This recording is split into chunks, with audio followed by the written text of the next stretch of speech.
Hello everyone. आप सभी का स्वागत है स्टेनो एक्सेल यूट्यूब चैनल पर। मेरा नाम दिलीप कुमार मीना है और मैं एज ए स्टेनोग्राफर वर्क कर रहा हूँ पीपीटी में। लास्ट जो भर्ती थी 2025 से पहले वाली 2024 की, उसके थ्रू में सेलेक्ट हुआ था। तो बहुत सारे कैंडिडेट्स का या एस्पिरेंट्स का कंसर्न होता है कि सबसे पहले तो कि स्किल का इंटरफेस क्या होता है, वहाँ पे क्या प्रोसेस होता है और एरर कैसे काउंट होती है।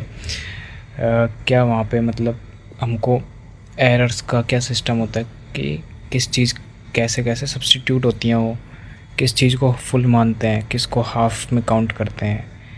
ये सब मेरे भी पहले डाउट्स थे, तो आपके भी होने जायज़ हैं ऐसे डाउट्स। तो आज हम बारी बारी पूरे स्किल टेस्ट के बारे में डिस्कस करेंगे कि कैसे स्किल होता है, क्या प्रोसेस होता है, एरर किस किस चीज़ की काउंट करेंगे, वो सब हम इस वीडियो में डिस्कस कर देंगे। तो चलिए शुरू करते हैं। सबसे पहले तो स्किल टेस्ट के बारे में 10 मिनट की हमारी डिक्टेशन होती है। 10 मिनट की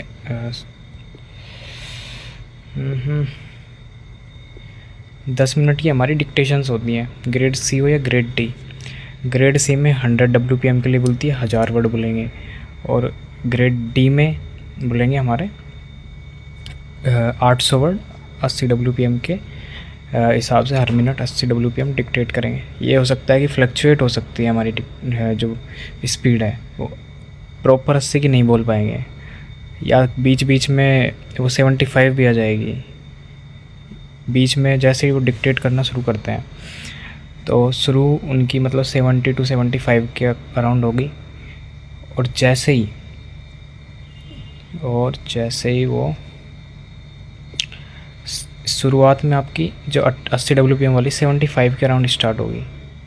जैसे जैसे डिक्टेशन को आगे वो डिक्टेट करते जाएंगे, वो बीच में फ्लक्चुएट होके 90 भी पहुंच जाएगी, कभी 95 भी 90 प्लस ही पहुंच जाएगी, लेकिन उसका एवरेज 80 रहेगा, क्योंकि 10 मिनट में 800 वर्ड बोलना है। तो ये नहीं है कि 80 वर्ड की हमको प्रैक्टिस करनी है। 80 वाले को कम से कम, जो 80 WPM की प्रिपेयर कर रहा है, उसको 100 तक करना ही चाहिए।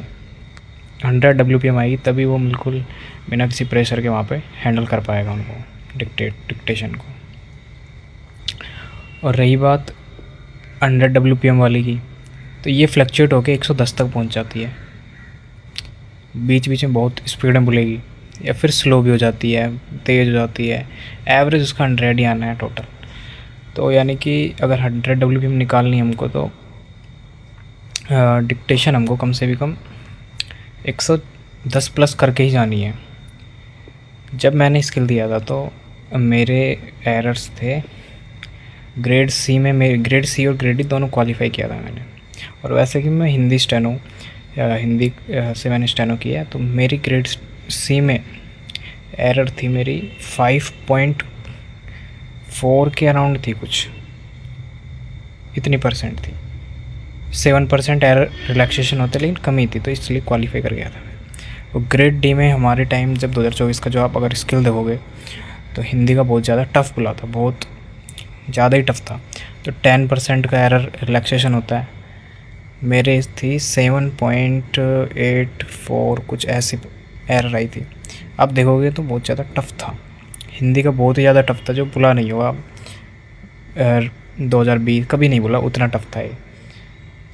एक बार आप देखोगे ना कि कैसा स्किल था, बहुत ही ज़्यादा ख़तरनाक बोल सकते हो उसको, वो था।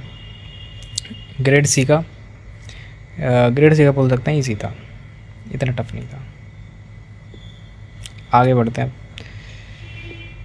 इस PDF में हम क्या क्या देखने वाले हैं, इसमें टोटल पूरी में सबसे पहले बात है, सबसे ज़रूरी चीज़ है, हम एक तो क्या देखेंगे, एक प्रैक्टिकल गाइड एस्पिरेंट्स और 10 मिनट्स का देख लिया क्या क्या होता है। अब दो स्क्रीनशॉट्स भी दिखाएंगे कि क्या एरर सब्स्टिट्यूट होती है, कैसे हमको टाइप करना होता है, कैसा इंटरफेस मिलेगा वहाँ पे हमको, ये भी हम इसमें डिस्कस करेंगे।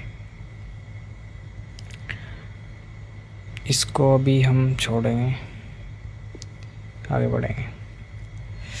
सबसे पहले आप एग्ज़ाम क्लियर करोगे, शॉर्ट लिस्ट होगे, ग्रेड सी ग्रेड डी दोनों में होते हैं, कोई या कोई ग्रेड डी में ही होता है, तो उस हिसाब से आपको प्रिपरेशन करनी है। कंप्यूटर ट्रांसक्रिप्शन होगा, उसके बाद स्क्रिप्ट एवोल्यूशन, ये भी मैं बताऊंगा कि किस चीज़ की हाफ होती है, किस चीज़ की फुल एरर होती है। पैशंस के साथ देखते रहो वीडियो को। एरर परसेंटेज क्या क्या होता है ये भी देखेंगे।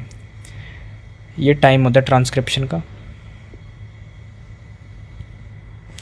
ग्रेड सी में इंग्लिश स्टेनो वालों के लिए, जो इंग्लिश स्टेनो वाले होते हैं और हिंदी स्टेनो वाले दो होते हैं, इंग्लिश स्टेनो वालों के लिए ये इतना टाइम होता है। ये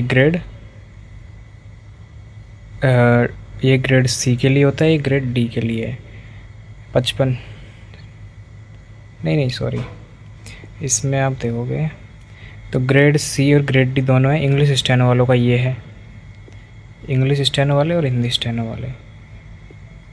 इंग्लिश स्टेनो वालों की ये क्या वो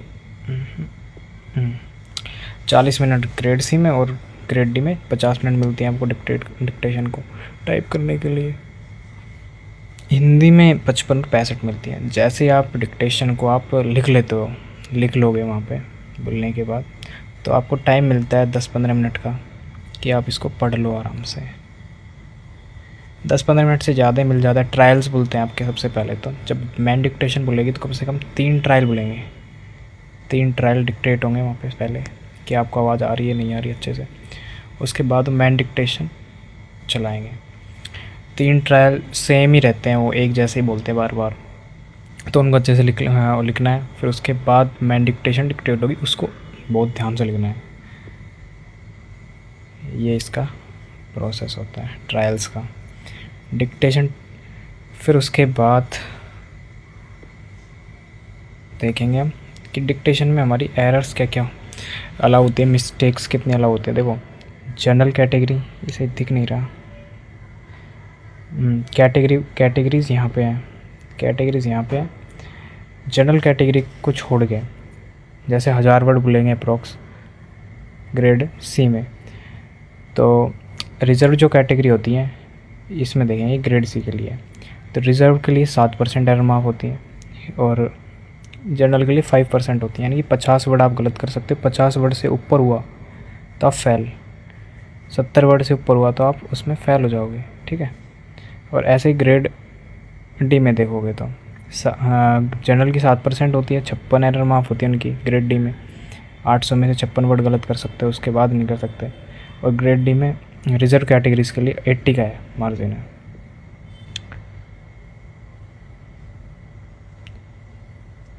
इसके बाद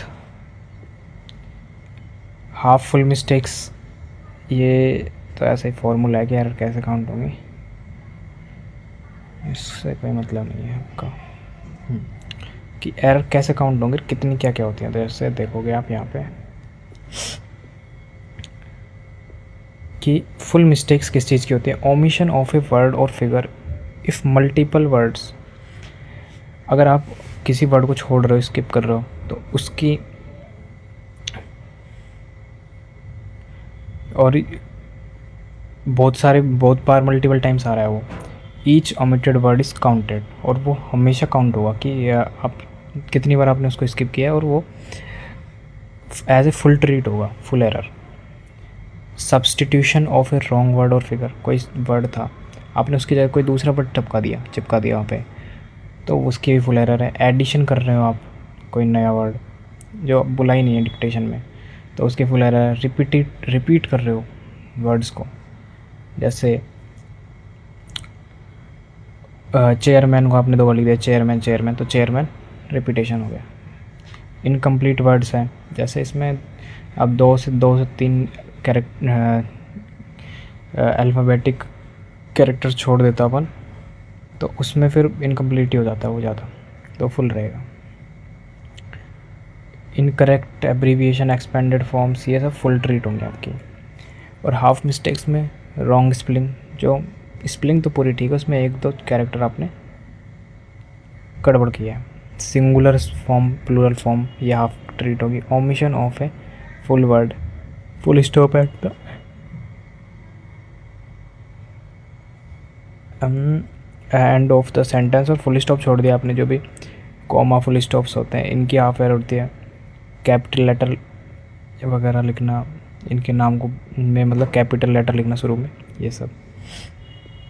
ये सब आपकी हाफ में होंगी। और इसी चीज़ में ये तो इंग्लिश स्टेनो वालों के लिए है थोड़ा सा, तो हिंदी स्टेनो वालों के लिए क्या होगा वो भी मैं बता देता हूँ आपको। जैसे हिंदी स्टेनो, अगर आप जैसे कोई वर्ड लिख रहे हो में बिंदी लगती है, बिंदी नहीं लगा रहे तो ये हाफ ट्रीट होगी। जैसे विद्यालय लिख रहे हो, विद्या में जो ये आता है धा, ये ऐसा आता है, और आपने लिख दिया ये तो सही है, लेकिन आपने लिख दिया विद्यालय, ये वाला द, तो ये हाफ काउंट होगा आपका ट्रीट। जैसे डै के नीचे ये बिंदी आती है, कुछ वर्ड्स होते हैं जैसे खड़ा, बैठ, खड़ा, तो इनमें डै के नीचे बिंदी अगर आपने नहीं लगाई तो ये हाफ ट्रीट होगी, हाफ एरर। और जैसे फुल एरर्स में क्या होगा,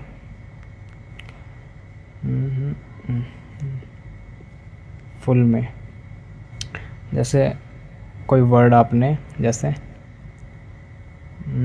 कोई वर्ड लिखा महोदय, इसमें आपने ये दया ही नहीं लिखा, महो लिखा बस, तो फुल ट्रीट होगी। और जैसे कोई नया वर्ड आपने ऐड कर दिया, नया वर्ड जोड़ दिया डिक्टेशन में, नया वर्ड जोड़ दिया, फुल ट्रीट होगी। रिपीट कर दिया आपने, रिपीट कर दिया तो फुल एरर होगी। इसके बाद हाफ में ज़्यादा, जैसे हाफ में जैसे कोमा की एरर होती है, कोमा लगाते हैं ना, ये वाला कोमा, फुल स्टॉप, ये जैसे बहुवचन होता है जैसे विद्यालयों, तो बहुवचन में हमेशा जैसे एंड में यू, विद्यालयों में यू आएगा तो बिंदी लगती है, तो ये बिंदी लगाना ज़रूर होता है बहुवचन में, जैसे विद्यालयों, ग्राहकों, तो इनमें सब बहुवचन जो भी होता है, जो प्लूरल होता है, उनमें यो बिंदी आती है ऊपर, तो ये अगर नहीं लगाओगे तो हाफ काउंट होगी। तो इसका ध्यान रखना है, हिंदी स्टेनो वालों के लिए। और अब जैसे आगे देखेंगे हम, ये देख लिया क्या होता है।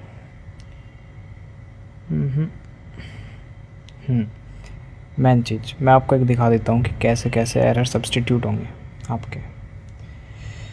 जैसे ये कोई डिक्टेशन टाइप किया है किसी ने, ठीक है, ये टाइप की हुई है डिक्टेशन है। अब इसमें ये जो गड़बड़ किया इसने टाइप करने में, ये मेंबर्स, जैसे ये मेंबर्स है, तो यहाँ पे इसमें लिख रखा है कि मेंबर्स वर्ड टाइप किया है, लेकिन इसमें कैपिटल आना था मेंबर, तो ये हाफ काउंट होगी। जैसे आर है अगला, यहाँ पे ये जो आर है ये टाइप नहीं करना था यहाँ पे, और यहाँ पे एक्सपेक्टेड किया था आर में 25 बॉडी, ये कुछ ऐसा ही है कि यहाँ पे लिखना नहीं था, लेकिन यहाँ पे इसने वो कर दिया। और जैसे हाउएवर है, हाउएवर में बढ़ाया जाता, सब कमिटी है, सब कमिटी के बीच में हाइफन आता, वी है, ये सब्स्टिट्यूट है, वी लिखा नहीं, डिक्टेशन में नहीं था, लेकिन यहाँ पे टाइप कर दिया तो ये आ जाएगा। शायद इस आर में कोमा वगैरह था, पता नहीं कुछ था, होगा इसमें शायद पक्का। तो ऐसे सब्स्टिट्यूट होते हैं। और यहाँ पे लिख रखा है कि पोजीशन कौन कौन सी आपके वर्ड्स की है, क्या इनका क्लासिफिकेशन है, कौन सा वर्ड टाइप करना था, कौन सा एक्सपेक्ट टाइप किया है और कौन सा एक्सपेक्टेड था वहाँ पे। जैसे यहाँ पे क्वेश्चन मार्क है, शायद क्वेश्चन मार्क कहाँ पे, देखो ये क्वेश्चन मार्क 152 पोजीशन पे लास्ट में, तो क्वेश्चन मार्क एक्सपेक्टेड था, लेकिन हमने कुछ टाइप नहीं किया यहाँ पे, ठीक है, ये सिस्टम है। इसलिए यहाँ पे ये आर जो आ रहा है ना, ये आर यहाँ पे टाइप किया नहीं था, इसलिए आ रहा है। जो यहाँ पे ब्लैंक ब्लैंक आ रहा है ना, ये टाइप नहीं किया है यहाँ पर ने, वो दिखा रहा है आपको। ये नहीं है कि हमने टाइप किया है लेकिन उसको भी दिखा रहा है, ये सिस्टम है। जैसे यहाँ पे जो ब्लैंक है आपका, ये ब्लैंक ब्लैंक दिख रहे हैं दो, और यहाँ पे भी दो ब्लैंक दिख रहे हैं। तो ये यहाँ पे तो शो कर दिया कि यहाँ पे आर आना था, और यहाँ पे दिखा भी रहा है कि एक्सपेक्टेड ये था। यहाँ पे क्वेश्चन मार्क था, ये क्वेश्चन मार्क आना था यहाँ पे, ठीक है। वी आना था यहाँ पे, वी हमने एक्स्ट्रा ऐड किया है, तो ये दिखा रहा है हाफ। और हाफ, ये जो येलो एरर है वो हाफ है, रेड वाली फुल एरर है, क्योंकि हमने वी तो ऐड किया है और क्वेश्चन मार्क हमने रिमूव कर दिया, लिखा ही नहीं हमने इसमें, ठीक है। और यहाँ पे दिखा रहा है कि देखो मेंबर्स में कैपिटल एम आता, सब कमिटीज़ के बीच में हाइफन आता, मिसिंग आर है, और जो हमारा क्वेश्चन मार्क था वो हमने मिस किया है यहाँ पे। ये हमारी डिक्टेशन हमने टाइप की थी, देखो यहाँ पे लिख रखा है कि हमने 25 के बाद में आर टाइप नहीं किया, और यहाँ पे हमको दिखा रहा है इसमें कि तुमने आर टाइप नहीं किया, और फुल एरर है वो। तो ये इसका फंडा है। तो सभी को थैंक यू यहाँ तक पेशेंस के साथ रुकने के लिए। Thank you with smile.